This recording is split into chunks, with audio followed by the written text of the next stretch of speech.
नमस्कार दोस्तों, मैं बाल मुकुंद धुरिया। आज 1 अक्टूबर है और 63,12,000 के आसपास कोरोना के पॉजिटिव केस हैं आज की डेट में और 98,000 से कुछ ज़्यादा मौतें हो चुकी हैं।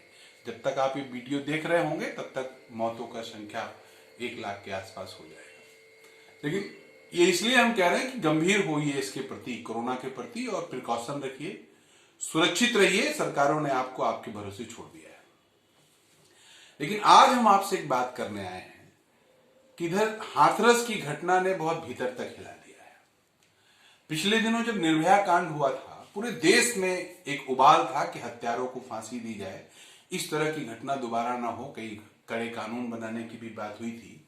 लेकिन हाथरस की घटना ने एक बार फिर उस घटना को याद करा दिया।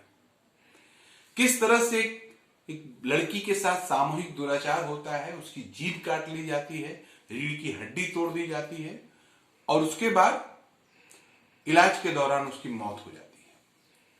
लेकिन बात यही नहीं खत्म हुई। मसला फिर शुरू होता है कि मौत के बाद पुलिस उस बच्ची की डेड बॉडी को ले जाके रात के अंधेरे में जला देती है, परिवार वालों को नहीं देती है। इस घटना ने इस कांड को निर्भया कांड से बड़ा बना दिया है। आखिर क्या चाहती है सत्ता, आखिर क्या चाहती है सरकार? और बात यही नहीं खत्म होती है। बलरामपुर से लेकर मध्य प्रदेश तक में भी इसी तरह की घटना का रिपीटेशन हुआ है, इस तरह की घटना आ रही है। तो हमें क्या इस बारे में नहीं सोचना चाहिए कि इस तरह की घटनाओं के मूल में क्या है, क्यों ऐसी घटनाएं होती हैं? एक तो बात साफ है कि दिमागी विकृत लोग हैं, कुंठित लोग हैं जो इस तरह की घटना को अंजाम देते हैं। लेकिन इस सिस्टम का भी एक बड़ा रोल है। आपने देखा है, अगर थाने पे कोई महिला चली जाए कि हमको फला आदमी ने छेड़ा, फला आदमी हमारे घर में घुस के मेरे साथ बदतमीजी किया, तो दरोगा पहले इस बात को मानने से इनकार कर देता है। किसी भी थाने का, देश में किसी भी थाने का यही हाल है। ऐसी कोई घटना नहीं हुई है। अगर आदमी जिदा हुआ है, आदमी महिला लगी हुई है कि नहीं साहब मेरे साथ अन्याय हुआ है, तो दरोगा कहता है कि ठीक है भाई, ये लाइन काट दो, ये लाइन काट दो, बलात्कार करने की कोशिश किया ये काट दो और छेड़छाड़ किया ये काट दो, हम मुकदमा लिख लेंगे। मतलब घटना का अल्पीकरण करना पुलिस के वर्क स्टाइल का हिस्सा है। और ये होता है पुलिस या संरक्षण में, ये होता है सरकार के प्रेशर। तो पहली बात तो वहां से मुकदमा दर्ज नहीं होगा, बात आगे नहीं बढ़ेगी। हल्ला तब मचता है जब मौत हो जाती है, जब विभत्स रूप आ जाता है। तब क्या इसके लिए, इस तरह की घटनाओं के लिए पुलिस, दरोगा और ये सिस्टम जिम्मेदार नहीं है? सरकारी प्रेशर जब जिम्मेदार नहीं है?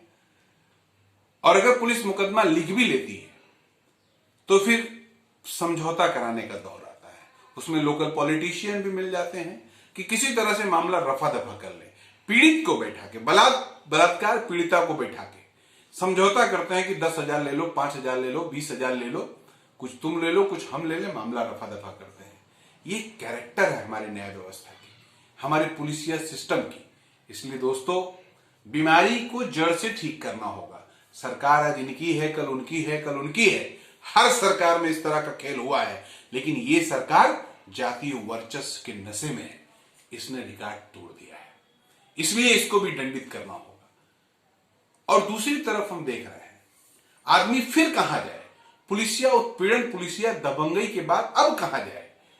हाथरस की घटना ने दिखाया कि डीएम कह रहा है कि उसकी जीभ उन लोगों ने नहीं काटी।